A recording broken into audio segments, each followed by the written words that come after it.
Let us now invoke Swamiji's presence before we beginning this sequence as we chant the Sadguru Vandanam.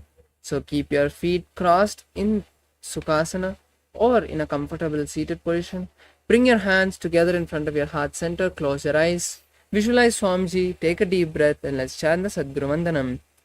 Nithyanandam Paramasukadam Kevalam Jnanamurtim Dvandvatītam Gaganasatisham Tattvamasya Ekam Nityam Vimalamachalam Sarvadi Sakshibhutam Bhavatītam Trigunaraitam Sadgurum Tam Namami. Now, let us chant the Shivamola mantra 11 times. I'll be chanting it aloud so we can chant along. Om Ham Om Shivaya Namaha.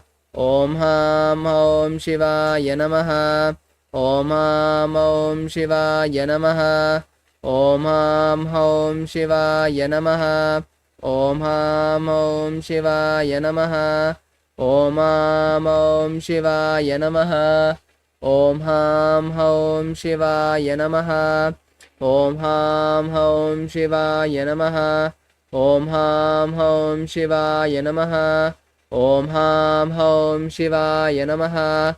Om Ham Om Shivaya Namaha. Let's now perform the Achamanam, the ritualistic cleansing. Keep your hands in the Gokarna Mudra and pour an udharani of water in your palms and drink it at the end of each of the 3 mantras. Om Atmadattvam Chodayami Swada. Om Vidyadattvam Chodayami Swada. Om Shivadattvam Chodayami Swada. Wash your hands with a spoon of water.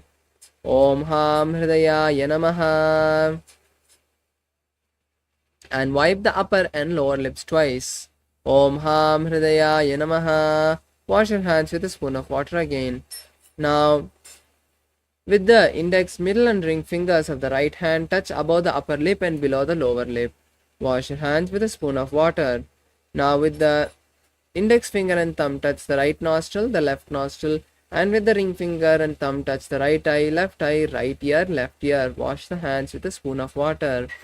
Now with the little finger and thumb touch the navel, the right chest, the left chest, and with all the fingertips touch above the head, the right shoulder, the left shoulder, and the heart center.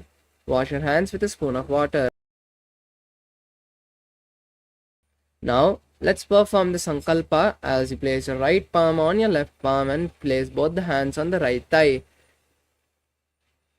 Now, visualize a particular reality you want to manifest throughout this Dvitiya Vinyasa Krama, and holding that reality, let us enter into this Sankalpa where we create the conscious resolution. Om Mama Partha Samasta Dhuridakshaya Dwara Bhagavat Shri Nithyananda Paramashiva Prityartam Shri Nithyanandeshwari Paramashiva Shakti Sameta Shri Nithyanandeshwara Paramashiva Prityartam Cha Adya Purvokta Evam Guna Visheshana Vishishtayam Asyam Shubhaditao Puranarogya-yukta Dragatriya Yogic Sharira Siddhyartam Paramashiva Shakti Avishkaranatam Nithyananda Yoga Abhyasam Karishye. Om Apaupasprisya. Wash your hands with a spoon of water. Now, let's enter into a quick recap of the 12 components. Keep your Panchapatrams and Uddaranis aside as we enter this quick recap. With the first component, the asana, as we all know and have been performing. The asanas are the various body postures that we'll be performing. Do them as much as you can. And for all the participants who have any ailments, injuries, or are pregnant, do not perform any inverted or balancing asanas. Perform the easy ones and just enjoy the whole experience. Let's move to the next component, the pranayama, the breathing techniques. The pranayamas, as we'll be performing for particular sets of asanas, a particular pranayama. These pranayamas help intake as much as possible prana, the life energy from the air around us. The next component, the mudras, which are like switches to turn on specific circuits of energy centers to activate the kundalini. The next component, the bandhas. The bandhas are locks to press and push the kundalini little by little, slowly towards the crown center. holding the energy in the spine. Next component is the visualization, as visualizations are an important component of part of the Nithyananda Yoga, and whatever we visualize during this time directly goes into our biomemory. Visualizing Paramashiva and the other sages and other spiritual alchemy products throughout this sequence help keep us in the highest space of consciousness. With this, let's move to the next component, the japa. The japa is the chanting of the various Mahavakyas like Shivoham, Mahasada-shivoham, Om Nithyananda Paramashivoham to keep us in the space of unclutching throughout this sequence. Let's move to the next component, the Karnas. These Karnas were performed by Paramashiva himself when he did the cosmic creation, and that time he performed these dance postures in ecstasy. These very dance postures have been given down generation by generation as the Karnas. So as you perform them, make sure that you continue to visualize Paramashiva and hold the space of creation. Let's move to the next component, the chanting of the Shastra Pramanas. The chanting of the Shastra Pramanas help us remember that these asanas have been given to us by Paramashiva himself, and these asanas are authentic and verified. Let's move to the next component, the mandala. The mandala is the sacred geometry that we'll be gazing at throughout this sequence. For the Dvitiya Vinyasa Krama, it's the Shri Yantra. The Shri Yantra is a powerful alchemy product and a powerful cosmic geometrical figure which holds the energy of Paramashiva Shakti and Paramashiva. The 54 energies that are held inside this yantra, just by gazing at it, can awaken our third eyes. With this, let's move to the next component, the Aushadha. The Aushadha is the alchemy products that we'll be using, like the Bhasma, the sacred ash on the forehead and 16 places, the Kumkum on the third eye, and the turmeric on the temples. So try as much to apply them on your body. With this, let's move to the next component, the Abharana. The Abharana is the sacred jewelry, and for the Dvitiya Vinyasa Krama, make sure you wear your Kantamala, your Rudraksha, as Rudraksha is a very powerful energy bead that was given to us by Paramashiva himself. Just by wearing the Rudraksha, you can be in the highest space of consciousness. And with this, let's move into the sequence itself.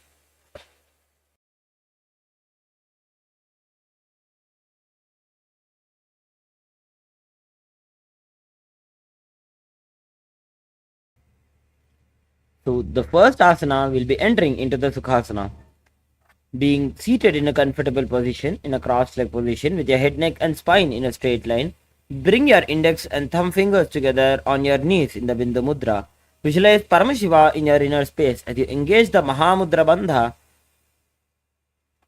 perform the Samana Kumbhaka, that is, inhaling and holding your breath, visualizing rising flames from your navel center. Continue to perform the japa of Soham internally.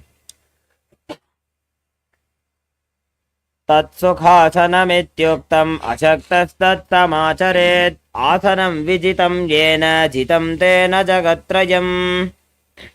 Next, coming into the Padmasana, bring your palms together and raise them above your head. Keep your elbows straight and engage all the three bandhas.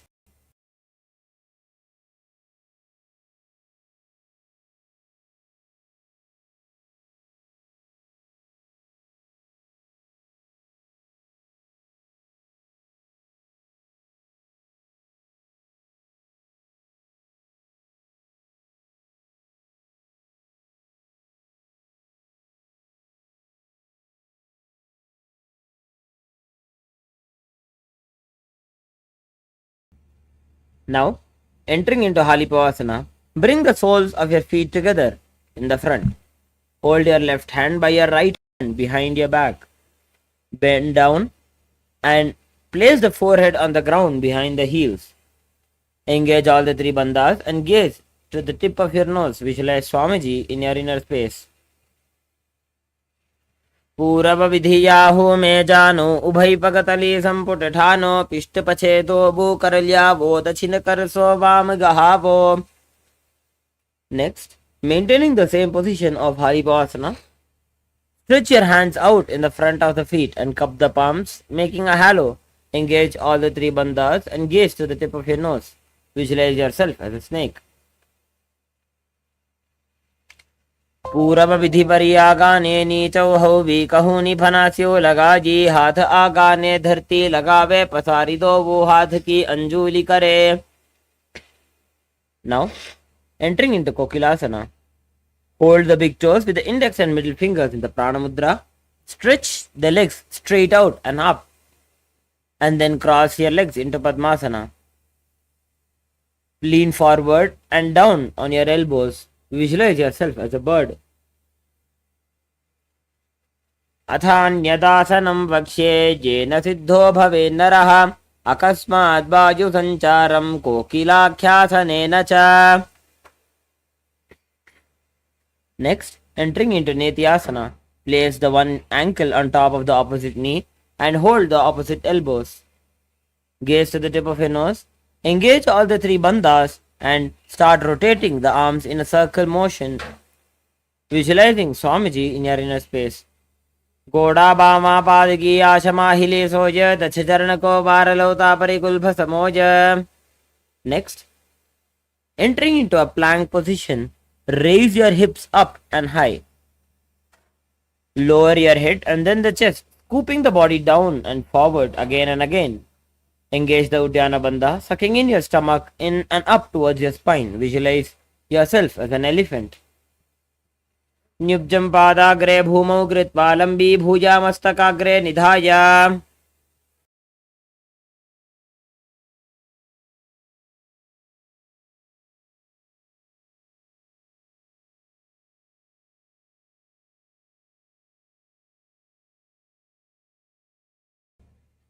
Now, maintaining the same position as Gajasana, alternate pressing the heel of one foot into the ground while lifting the other heel up.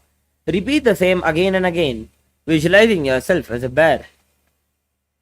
Ekaikam padama kuncha Gajasanam kuryat trikshasanam bhavati.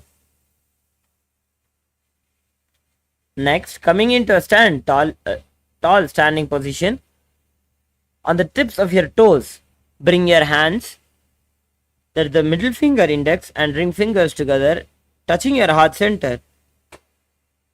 Engage the Uddiyana Bandha. Visualize Swamiji in your inner space in Vaishyasana. Keshena pada yugalam badhvatishte dadho mukaha atha vaishya vakshe yat kritva satyavan bhavet. Next, we'll be entering into the first karana of this Dvitiya Vinyasa Krama. That is the Urdhva Karana. Coming into an Araivandi position, that is a half squatting position, with your toes facing outwards at a 45-degree angle, with your knees bent and both the hands to the chest. Rotate your one knee in and around. Simultaneously move your hand along with the knee. Repeat the same the other side.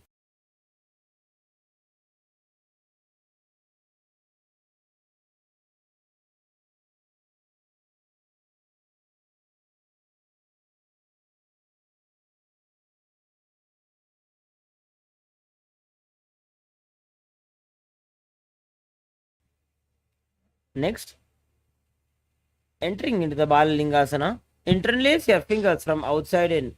Hold on to the knee, pulling it up towards the chest. Keep the spine straight and engage all the three bandhas. Visualize yourself caressing a baby. Ekam januvarasi alingya sthatavyam balalinganam bhavati. Next, bring your foot towards your buttocks behind, holding it with both the hands. Engage all the three bandhas and visualize Swamiji in your inner space. Sthitvaikasmin padatale karabhyam veshtayetanam prishte samstapya yatnena padapidanamasana. Now, holding on your right foot with your right hand, extend out your left hand forward. in the Bindu Mudra, visualizing yourself as Lord Nataraja in your inner space. Engage the Mula Bandha, that is, contraction of the perineal muscles. Uttanapadam Krauncham cha Marichim Veerabhadrakam Natarajam Trikonam cha Suptangushta Prasarane. We'll be repeating the Balalingasana on the other side. Now, interlace the fingers in Sarva Shankari Mudra, hold on to your knee and pull it up towards your chest. Visualize yourself caressing a baby as you engage all the three bandhas. Ekam janurasya lingya sthatavyam balalinganam bhavati. Next, take one foot and pull it behind towards the buttocks, holding it with both your hands. Engage all the three bandhas and visualize Swamiji in your inner space. Sthitvaikasmin padatale karabhyam veshta yetanum prishthe samstapya yatnena padapidanam asanam. Now, with the respective hand, hold on to the sole of the foot from inside and kick and pull the foot back and up while leaning your hand forward. In Bindu Mudra, visualize yourself as Lord Nataraja in Natarajasana. Uttanapadam Krauncham cha Marichim Veerabhadrakam Natarajam Trikonam cha Suptangushta Prasarane.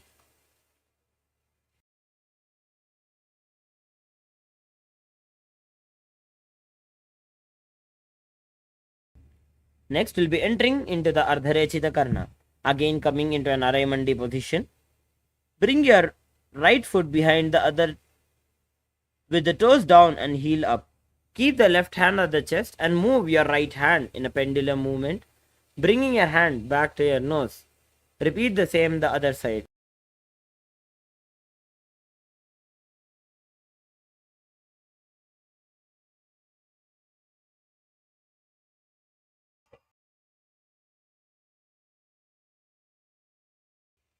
Next, we'll be entering into the skeleton dance. Now, shake your body intensely. Visualize yourself as skeleton. Visualizing yourself as only bones, without any muscles or internal organs.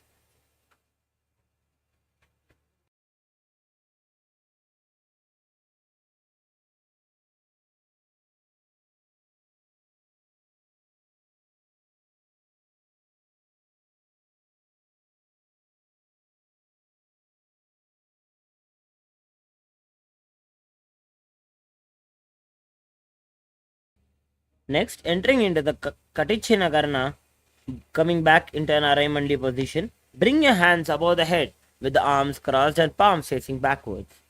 Move the hips to one side and simultaneously uncross the arms wide above the head. Come back to the beginning and repeat on the other side. Now, coming into a standing tall position on the tips of your toes, raise your hands up and above the head beside the ears. Visualizing yourself as a palm tree as you engage the Mahamudra Bandha, engaging your perineal muscles, your core muscles, and tucking your chin to the chest. Perform the japa of Shivoham in your inner space. Mahamudra Baddha Kono Tadasana Vibhedakan Vinotanam Sada Kuryad Antarvatni Patipriya. Next, from the standing position, lean forward and down, bringing your hands flat on the ground. Engage all the three bandhas and bring your forehead towards your knees. Visualize Swamiji in your inner space as you continue to perform the japa of Shivoham. Mahamudra Baddha Kono Tadasana Vibhedakan Vinotanam Sada Kuryad Antarvatni Patipriya.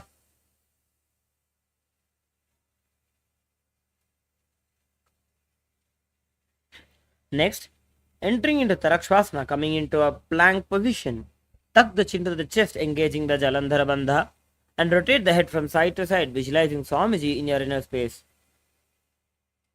Gajasanavastitva mastakam varam varam dakshina kokshim savya kokshim najet Tarakshvasanam bhavati. Next, lowering your entire body down onto the stomach, keep the toes pointed backwards. Keep the hands next to the chest and raise the head up using the strength of the lower back. Open your mouth wide and inhale through the hollow of the mouth. Visualizing yourself as a cobra. Angushthanabhiparyantam adho bhomo vininyaset karabhyam chadharam dhritva urdvashirsha phanivahi. Next, coming back into a tall plank position, alternate bringing one knee in towards the chest and back and forth. Visualize Swamiji in your inner space. गजासන संस्थितो जानुद्वयमाकुञ्च वारं वारं कर्तव्यं शशासनं भवति.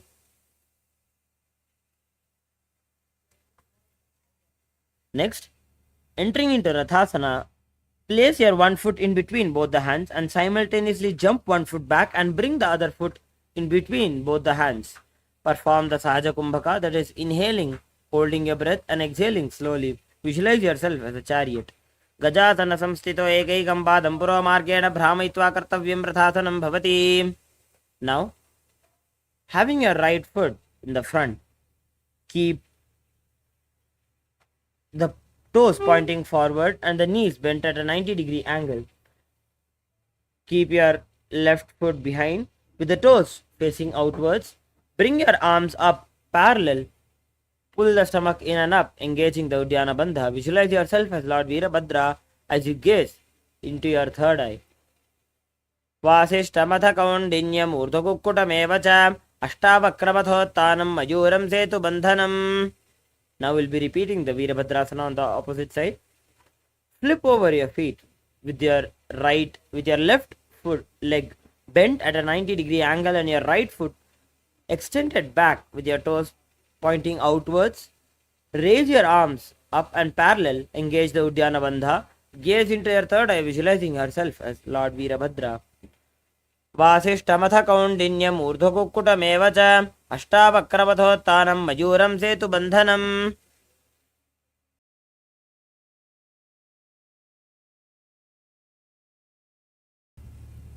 Now, we'll be entering into the Vrikshasana. Coming into a standing tall position, bring your right foot into your left inner thigh and bring your palms together in Anjali Mudra. Raise them up and above the head. Pull the stomach in and up, engaging the Uddiyana Bandha. Visualize yourself as a tree. Vamo rumula deshe cha yamyam padam nidhayato tishtet tu vrikshavad bhumo vrikshasanam idam viduho. Now, bring your right foot to your right hip. Bring your hands into the Namaskara Mudra in front of your chest. Visualize yourself as Lord Garuda in your inner space. Garuda asana vakshe jena dhyanam stiram bhavet sarvadoshad vinirmukto bhavatiha mahabali. Next, we'll be repeating the Vrikshasana on the opposite side. Now, bringing your left foot to your right inner thigh. Bring your palms together in Anjali Mudra. Raise them up above the head. Visualize yourself as a tree. As you continue to engage the Uddiyana Bandha.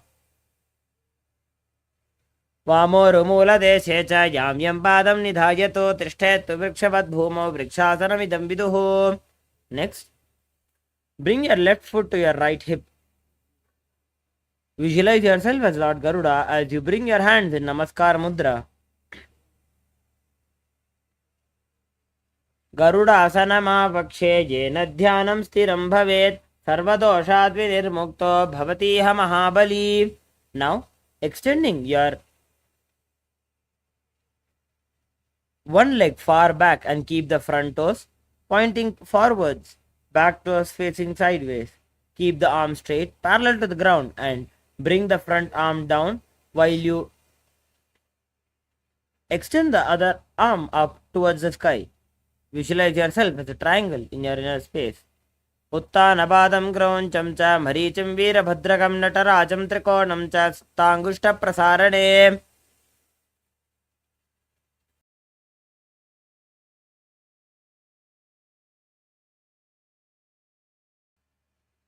Repeating the Trikonasana on the other side.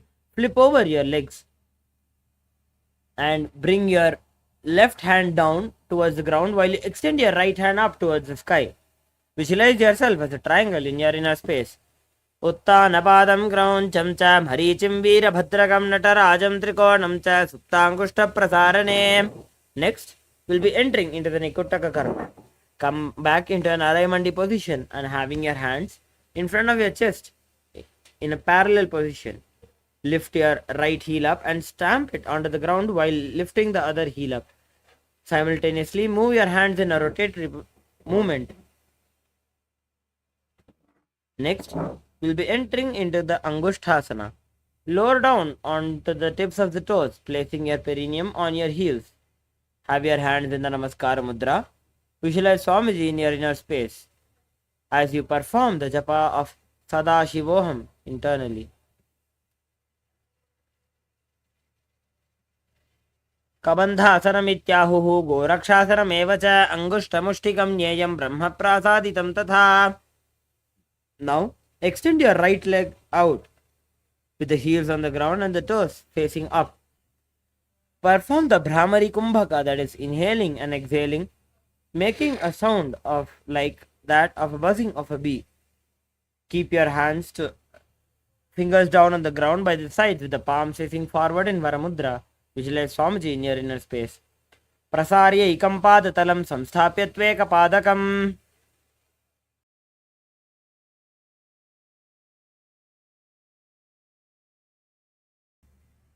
Next, maintaining the same position, extend your right hand out, holding your big toes with the prana mudra, that is with the index and middle fingers together.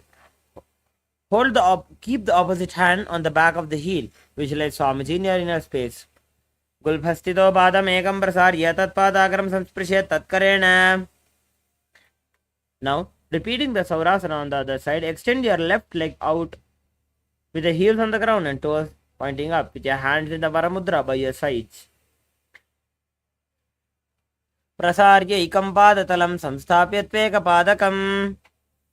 Repeating the Vidhunanasana on the opposite side, bring your left hand out, holding your big toes with the index and middle fingers in Prana Mudra. Visualize Swamiji in your inner space. Gulbhastito padam ekam prasarya tatpadagram samsprishyat tatkarena.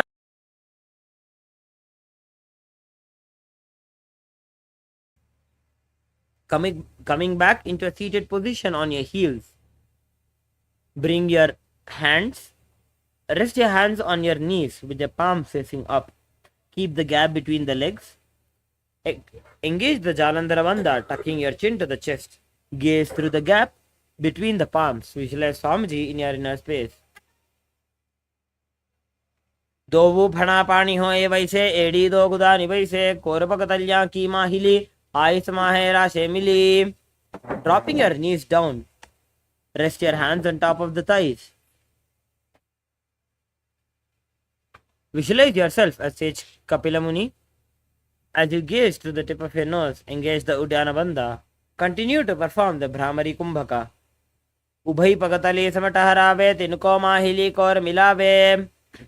Now maintaining the same position as Kapilasana. Shift the gaze to the third eye, visualizing Swamiji in your inner space. दोवु पगतली संबड़ करे कोरवारली भूपर इधरे कोरवारली राखे ऐसे तापरी मूल द्वार टिकी बैसे. Entering into Suryasana. Sit with your toes tucked and perineum placed on the top of the raised heels. Bring your knees off the ground. Bring your hands into the Padma Mudra, into the lotus posture. Raise your arm up and high. Gaze through the gap between the palms. Visualize Lord Surya in your inner space. As you continue to engage the Uddiyana Bandha and performing the Brahmari Kumbhaka. Edi dovu gudatariyane phanapani bethakapu nithane. Again dropping your knees back on the ground. Sit with your toes flat and perineum on the heels. Keep the hands on top of the knees and lift the tongue up and against the roof of the mouth. Catch the nectar of immortality dripping from the Sahasrara Chakra with your frog tongue in Manduki Mudra.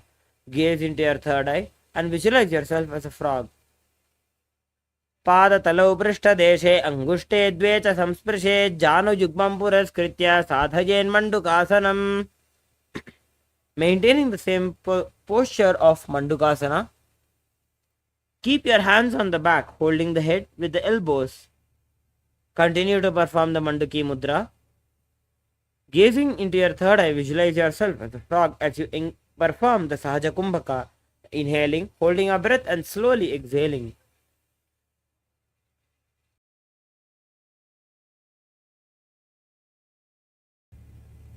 मण्डुकासनमध्यस्थं कूर्पराभ्यां धृतं शिरः एतद्धेकवदुत्थानमेतदुत्थानमण्डुकम्. Now, performing the Simhasana, cross your ankles and sit on the feet. Keep the knees wide and fingers spread on the top. Open your mouth wide, stick out the tongue and exhale forcefully.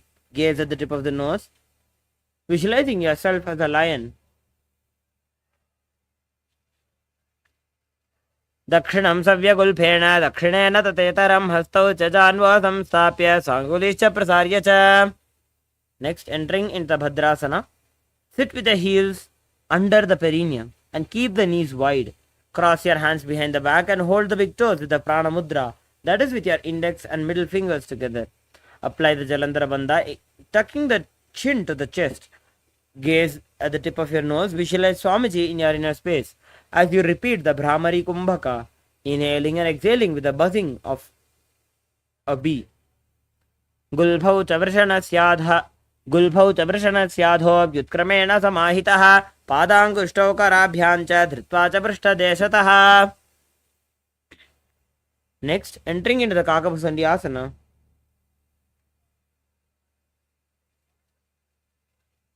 Squat and keep the feet flat on the ground and knees opened wide.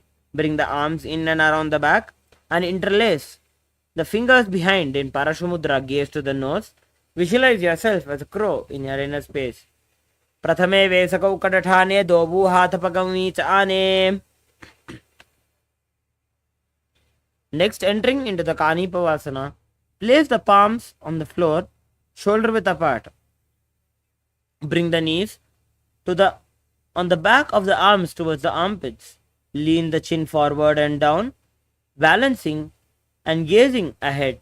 Visualize Swamiji in your inner space. Asana ko guna achi dushta hoi to achi hoi. Now, from Kanipavasana, dropping your head onto the ground, slowly entering into the inverted posture of Kapalyasana. Bring the knees onto the elbows, hips over the shoulders and straighten the legs up, gazing to the tip of your nose. Visualize Swamiji in your inner space. Sisha Sisha Dharti Teki Pagadovu Miliva Ucha Kukare. Now you can slowly get down.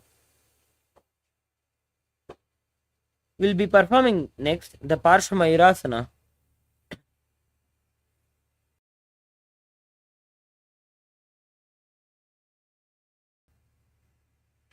During the following asanas, we'll be performing the Rechaka Kumbhaka, that is, inhaling, holding your breath, and having a slow, focused exhalation. Now, engage the Mula Bandha, that is, contracting the perineal muscles. Squat on the toes with the legs together.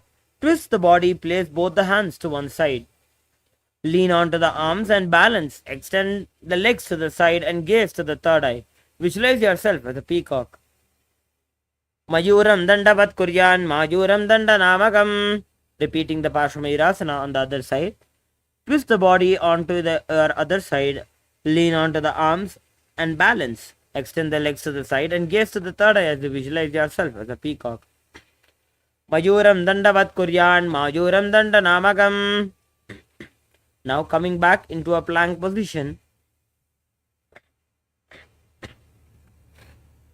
Step one foot outside the respective shoulder, bringing the foot between the hands. Gaze to the third eye. Visualize yourself as Lord Kala Bhairava in your inner space. Asana ko gunapiti jaji. Repeating the same Bhairaganathasana on the opposite side. Bring your left foot outside the shoulder and between your hands. Visualize yourself as Lord Kala Bhairava as you gaze into your third eye. Asana ko gunapiti jaji.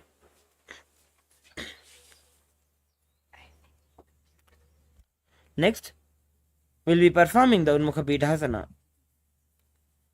From the Tarakshvasana, place your forearms onto the ground and walk your feet forward, raising your hips.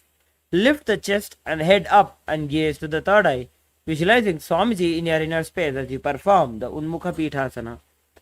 Bhunyastau januni hastau chatushpadama vangmukham utthapitanghri yugala katistalama bhiruka. Next, from the Tarakshvasana, the plank position, rotate your body onto your right hand, raising your left hand up. Visualize yourself as Sage Vashishta. ऊर्ध्वकुक्कुटवासिष्ठमरीचिहलमत्स्यकं परिवृत्तिं चोदरस्य विविधं धनुरासनम्. Repeating the Vasishthasana on the opposite side. Come on to your left hand, raising your right hand up and above in the sky. Visualize yourself as sage Vasishtha. ऊर्ध्वकुक्कुटवासिष्ठमरीचिहलमत्स्यकं परिवृत्तिं चोदरस्य विविधं धनुरासनम्.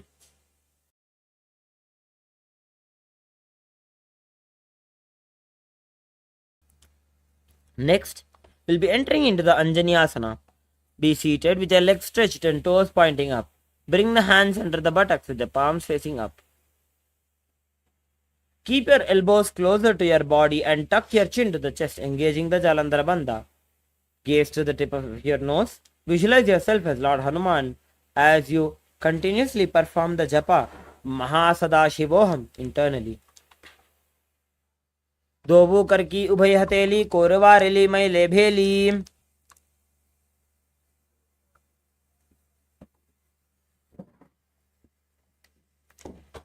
Next, entering into the Paschimottanasana, bend from the waist and hold on to the big toes with your index and middle fingers. Engage the Mahamudra Bandha. Bring the chest to the thighs, head to the knees.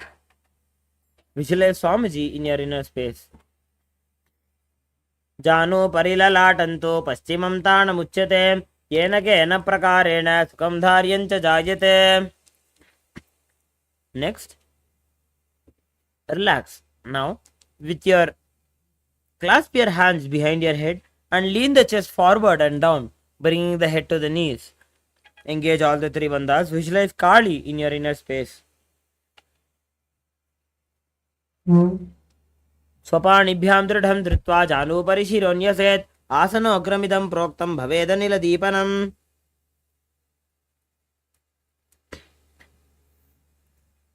Next, we'll be entering into the Marichyasana. Bring your right heel towards your groin and keep your knees raised. Reach your arm in and around the raised knee and clasp your hands behind the back. Bring the chest to the thigh and head to the knee. Visualize yourself as sage Marichi. Uttanapadam krauncham cha maricham veerabhadragam natarajam trikonam cha suptangushta prasarane. Now, dropping your knee down, reach and hold to the front foot, keeping the leg straight. Bring the chest forward and down. Engage all the three bandhas and gaze to the nose. Visualize Swamiji in your inner space. Mahamudram pravakshami tantresmin mama vallabhe jam prapya siddha siddhim cha kapiladyah puragataah.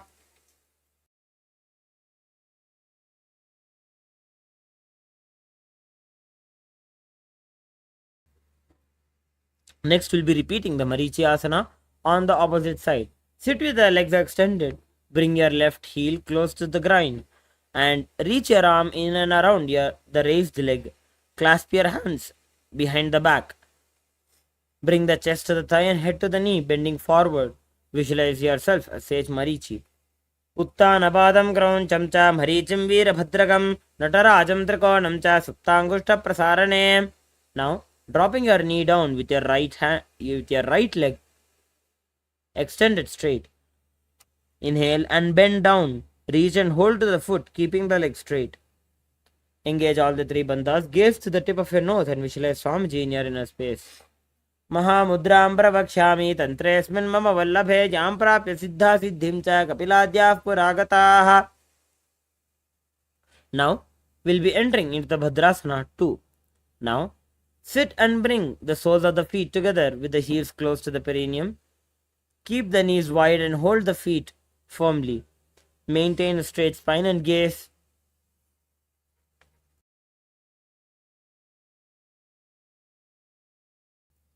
Gaze into your third eye. Visualize Swamiji in your inner space.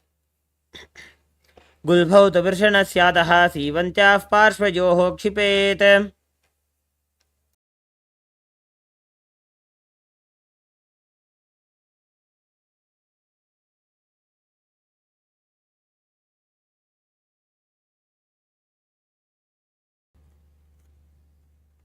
Now, from Bhadrasana, Extend your feet away from your body, keeping the toes together and heels apart. Keep your knees open. Place the hands on the respective knees and tuck the chin to the chest, engaging the Jalandhara Bandha. Gaze to the nose and visualize Swamiji in your inner space. Ingwali Pavasana. पूर्व चरपुट जो कख्यो सोजी वाही विधि जो की जय सोजी जामे AD भिन्न जो राशे अंगुला 8 अंतरो राशे. Now, keeping the soles of the feet together and heels close to the perineum. Hold the soles of the feet and lean forward and down. Bring the forehead to the feet and gaze to the nose. Visualize the Yoni Mandala. दोबू पकतली संपुट करे AD made के ढिंग दरे अर्ध हाथ को अंतर राशे लीलाट पकथलियां ऊपर दाशे. Now we'll be entering into the Midagi Pavasana. Sit and keep your heels together and toes apart and the knees wide. Lean forward and down. Extend the hands outside with the palms facing on the ground. Bring the forehead to the ground behind the heels and gaze to the nose, visualizing Swamiji in your inner space. पूरव विधि परिपकथली संपुट शोल एडी मिली राशे.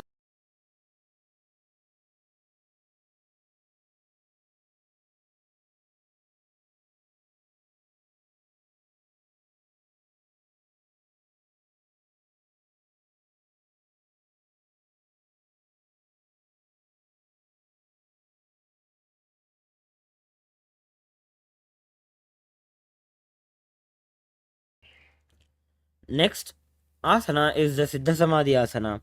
Now sit and keep the toes together and heels apart. Bring the arms below the shins, extend them out and keep the palms facing up.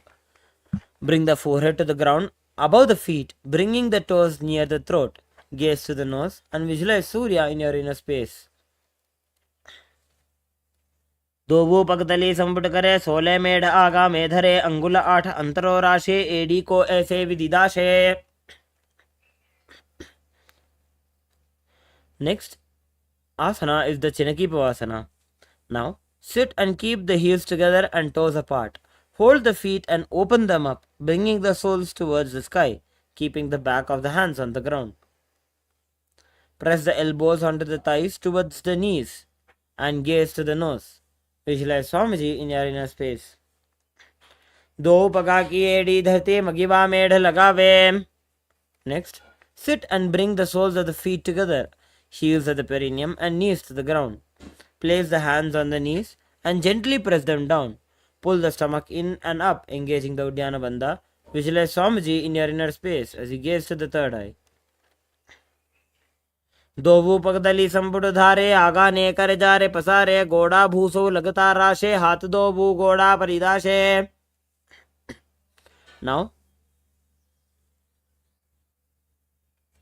sit and bring the soles of the feet together and the knees wide.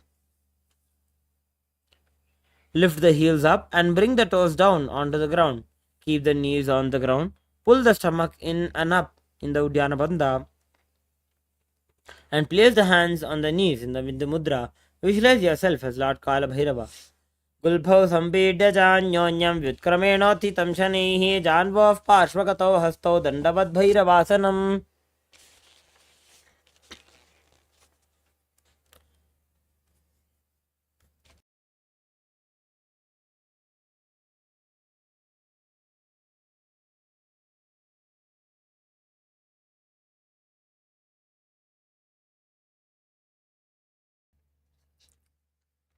The next is a Samasana. Sit with one heel at the perineum. Lift and hold the other foot, pulling the sole of the foot onto the chest. Gaze to the third eye and hold the breath in the Mooladhara Chakra as you perform the Samasana. Visualize Swamiji in your inner space. Samana asanama vakshe siddha mantradi sadhanat ekapadamuro datva gukhyonya vaktrake. From Samasana, lift your left leg onto your shoulder. Raise the other foot up towards the sky. Keep the hands on the ground to the sides and gaze to the third eye. Visualize Swamiji in your inner space. केवलं पादमेकं च स्कन्धे चारोप्य यत्ततः एकपादेन गगने तिष्ठेत दण्डवत् प्रभो. Now, repeating the Samasana on the opposite side, sit with your left Sit with your right heel at the perineum. Lift and hold the left foot, pulling the sole of the foot onto the chest. Gaze to the third eye and hold the breath in the Mooladhara Chakra. Visualize Swamiji in your inner space. Samana asanama vakshe siddhamantrati sadhanat ekapadamuro dattva gukhyoinerlinga vaktrake. Now, placing your left leg onto your left shoulder, place both your hands towards the side. Lift your right leg upwards towards the sky and gaze to the third eye, visualizing Swamiji in your inner space. केवलं पादमेकञ्च स्कन्धे चारोपे यत्ततः एकपादेन गगने तिष्ठेत दण्डवत् प्रभो. Next, we'll be entering into the Gomukhasana. Sit and cross one leg over the other, aligning the knees at the center of the body. With the feet by the opposite hips, place both the hands on top of the stacked knees. Gaze to the nose. Visualize the face of a cow. As you perform the japa of Om Nithyanandoham in your inner space, perform the Sitkari Kumbhaka, that is, inhaling through touch the tip of the tongue to the teeth and inhale through the teeth with a hissing sound. सव्ये दक्षिणगुल्फं तु पृष्ठपार्श्वे नियोजयेत् दक्षिणेऽपि तथा सव्यं गोमुखं गोमुखं यथा.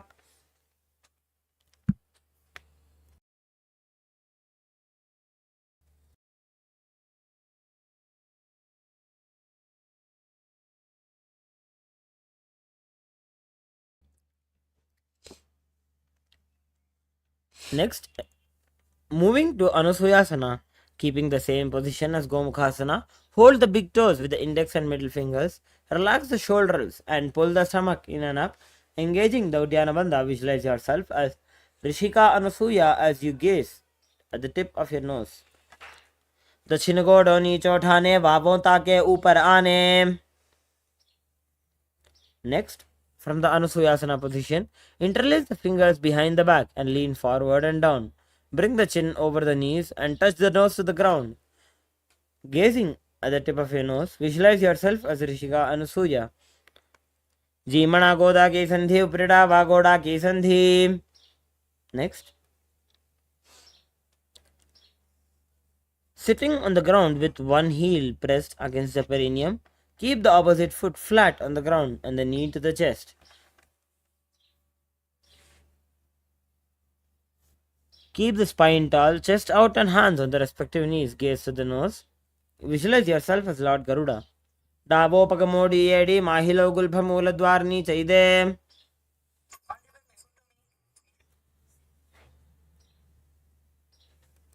Next, entering into the Naradasana, interlace your fingers behind the neck.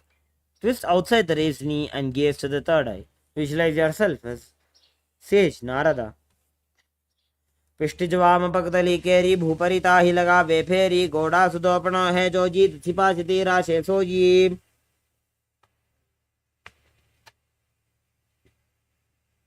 Now, next we'll be performing the Matsya Pitakasana. Place your left foot on top of the right thigh and wrap the respective arm around the knee, holding on to the opposite shin. Extend the other hand straight out and hold on to the respective toe with index and middle fingers. Gaze to your nose. Visualize Matsya, the fish avatar of Lord Vishnu. Vamena vamangushtanto grihitam Matsya Pitakam yoni vamena sampidya medhradupari dakshinam.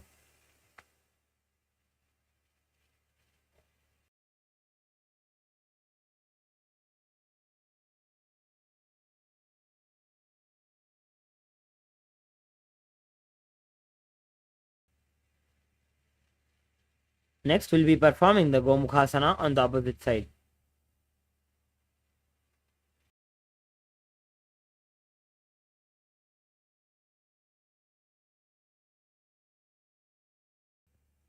Sit and cross one leg over the other, aligning the knees at the center of the body. With the feet by the opposite hips, place both the hands on the top of the stacked knees. Gaze to the nose. Visualize the face of a cow. in Gomukhasana. Savye Dakshina Gulbham to Prishtaparshve Nijojajet. Dakshine Pitatha Savyam Gomukham Yatha. Next, we'll be performing the Anusuyasana. From Gomukhasana position, hold the big toes with the index and middle fingers. Relax the shoulders. Pull the stomach in and up, engaging the Uddiyana Bandha. Visualize yourself as Rishika Anusuya. दक्षिण को नीचे उठाने बाबों ताके ऊपर आने. Now, entering into Anusuyasana 2. Interlace your fingers behind the back and lean forward and down. Bring the chin over the knee, touching the nose to the ground. Gaze to the nose and visualize yourself as Rishika Anusuya.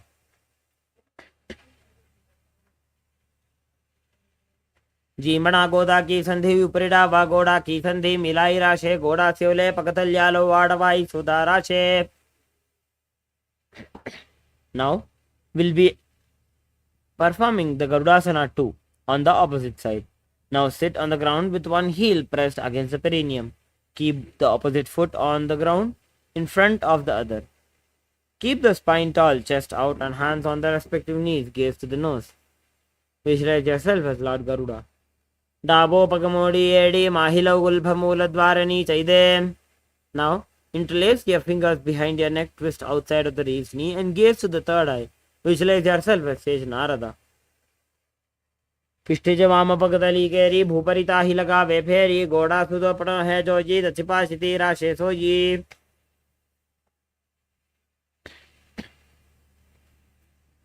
Next,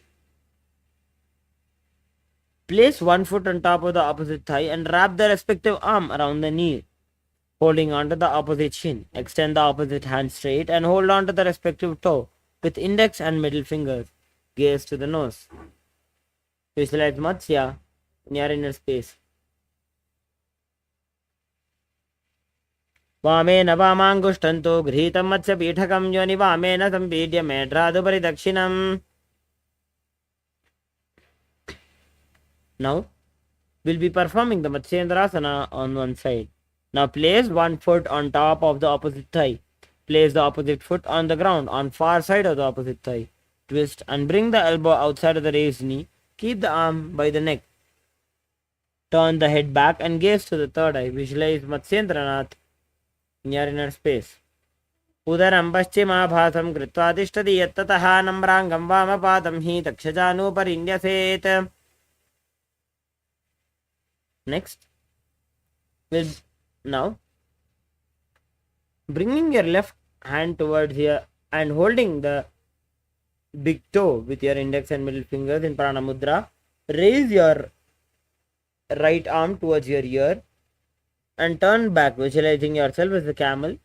Gaze into your third eye as you perform the Kubasana. Asana ko guna jholo jaye. Now drop your right hand back onto the ground as you twist your spine intensely. Visualizing Matsyendranath, the great sage and master of Hatha Yoga, in your inner space. Matsyendra Vedam Jadara Pradiptim Prachanda Rukmandala Khandanastram. Now, we'll be repeating the Matsyendrasana on the opposite side.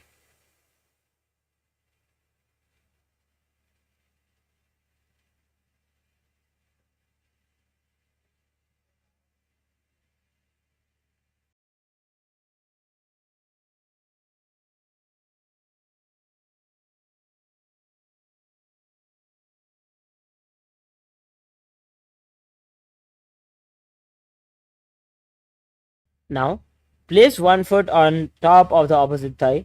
Place the opposite foot on the ground on the far side of the opposite thigh. Twist and bring the elbow outside of the raised knee. Keep the raised arm by the neck and turn the head back and gaze to the third eye as you visualize Matsyendranath in your inner space. उदरं पश्चिमाभासं कृत्वा तिष्ठति यत्ततः नम्राङ्गं वामपादं हि दक्षजानुपरिन्यसेत्. Now, from Matsyendrasana, extend your right arm out and hold on to your big toe with your index and middle fingers. Bring your left hand to your ear. Twist your spine intensely as you visualize yourself as a camel internally. Gaze into your third eye in Kubasana. Asan ko guna jholo jaye. Now drop your left hand onto the ground. Twist your spine more as you visualize Matsyendranath in your inner space as you gaze into your third eye. Matsyendra Vedam Jarara Pradiptim Prachanda Rukmandala Khandanastram. Now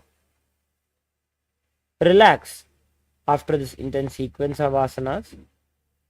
Now we'll be entering into the Padmasana. Place your feet on your opposite thighs. Place the palms on the respective knees. Engage all the three bandhas and gaze at the tip of your nose. Visualize yourself as Lord Shiva as you perform the Shitali Kumbhaka, that is gently placing the tongue against the back of the teeth and inhaling, holding the breath and exhaling slowly through the nose. Perform the japa of Om Nithyananda Mahasada internally. आसनं द्विविधं प्रोक्तं पद्मं वज्रासनं तथा ऊर्ध्वोरुपरि चेत् धत्ते उभे पादतले यथा.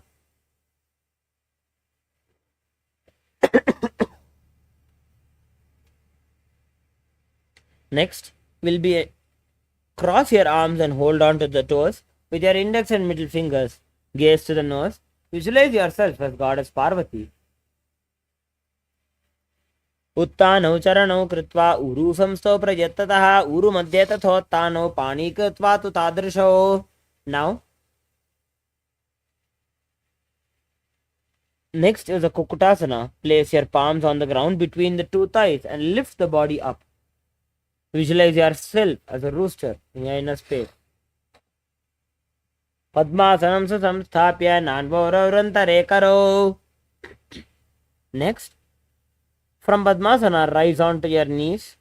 Place the palms on the ground with the fingers pointing towards your body.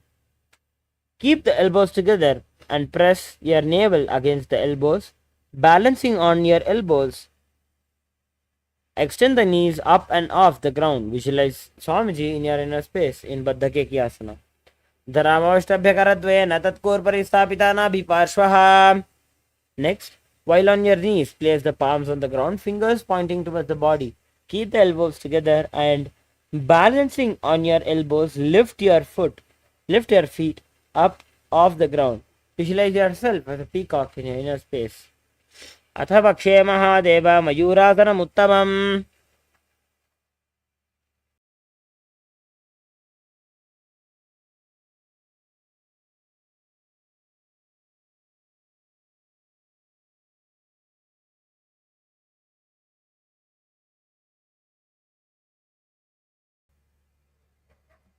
Now, lay down on your stomach with the feet pointing outwards and the forehead on the mat. Interlace fingers behind your neck. Visualize yourself as a crocodile as you perform the Sahaja Kumbhaka, that is inhaling, holding a breath and slowly exhaling. अध्यासचेते हृदयं निधाय भूमौ च पादौ च प्रसार्यमानौ. Now, place your hands on the ground beside the chest. Raise the legs up, bringing the thighs off the ground. Visualize yourself as a locust in your inner space. अध्यासचेते करयुग्मवक्षो भूमिमवष्टभ्य करयोस्तलाभ्याम्. Next, pull the feet down towards the ground or outside of the hips. Visualize yourself as a camel in Ustrasana. अध्यासचेते पदयुग्मव्यस्तं पृष्ठे निधायापि धृतं कराभ्याम् आकुञ्चयेत् सम्यक् उदरास्य गाढमुष्ट्रं च पीठं योगिनो वदन्ति. From Ustrasana, tighten the grip on your feet, kick the legs back and up, and simultaneously lift the chest off the ground and raise the head. Gazing to the third eye, visualize yourself as Lord Shiva's bow. प्रसार्य पादौ भूयदण्डरूपौ करौ च पृष्ठे धृतपादयुग्मम्. Now, sit between your heels with the feet flat on the ground with the head, neck and spine in a straight line. Place the palms on top of your thighs. Visualize Swamiji in your inner space as you gaze to the third eye in Bhagasana. Perform the japa of Om Nithyananda Paramashivoham internally. उल्टा मोड़ी पाव दो वैसे बहुरो जुगति करे एक ऐसे.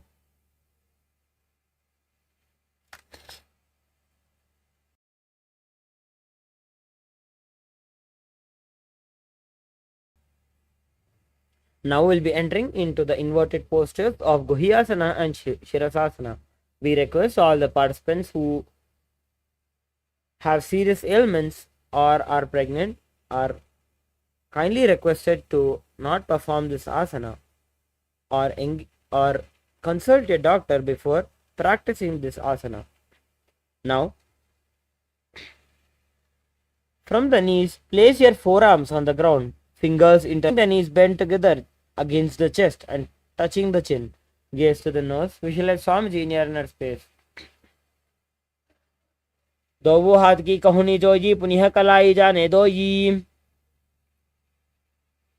Now, extend your feet straight up into Shirasasana.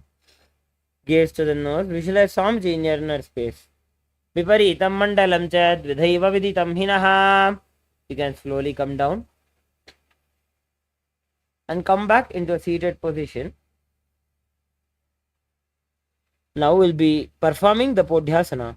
For the following asanas, we will be performing the Bastrika Kumbhaka, that is, continuously making quick burst exhalations out of the nose again and again by pulling the stomach inwards and up. Now, sit with your hands behind the calves and legs stretched up. Bring the forehead to the knees and come to a vertical position with the legs. Visualize Swamiji in your inner space. दो वो हाथ पग बाहर आने घोड़ा तरे काकसी ठाने. Now, sit and extend the legs out up at a 45-degree angle. Bring the hands behind and hold the opposite shoulders. Keep the chest upright and legs straight with the toes pointed out and gaze to the third eye. Visualize yourself as a mace. उत्तान शयनं कृत्वा पादौ मिलित्वा प्रसार्य. Next, sit and extend the legs out and up at a 45-degree angle. Keep the chest upright and legs straight at the toes pointed. Visualize yourself as a boat in your inner space as you gaze to the third eye. Uttana Shenam Kurparabhyam Bhumim Vashtabhyam. Now, coming back into a normal seated position, sit and lift the feet up, scoop the hands under the heels and pull the feet towards the chest. Keep the spine upright and gaze to the nose. Visualize yourself as Lord Rudra in Rudrasana. Pagatali Sampurtakari Hatasyopaga Uchayi. Now, lay down on your back with the feet flat on the ground. Place the palms down and the knee and the fingers just touching the back of the heels.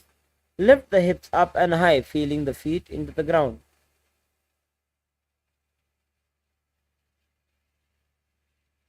Engage the Jalandhara Bandha by tucking your chin to the chest.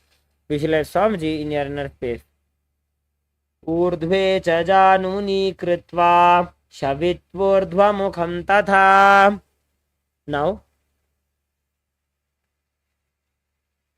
lay down on your back with the palms facing upwards, completely unclutched from any micro movements of the body, and visualize the body is dead and the Supreme Pontiff of Hinduism is liberating you. In Shavasana. Uttanam Shavavad Bhumau Shajanam to Shavasanam Shavasanam Shranti Haram Chitta Vishranti Karanam.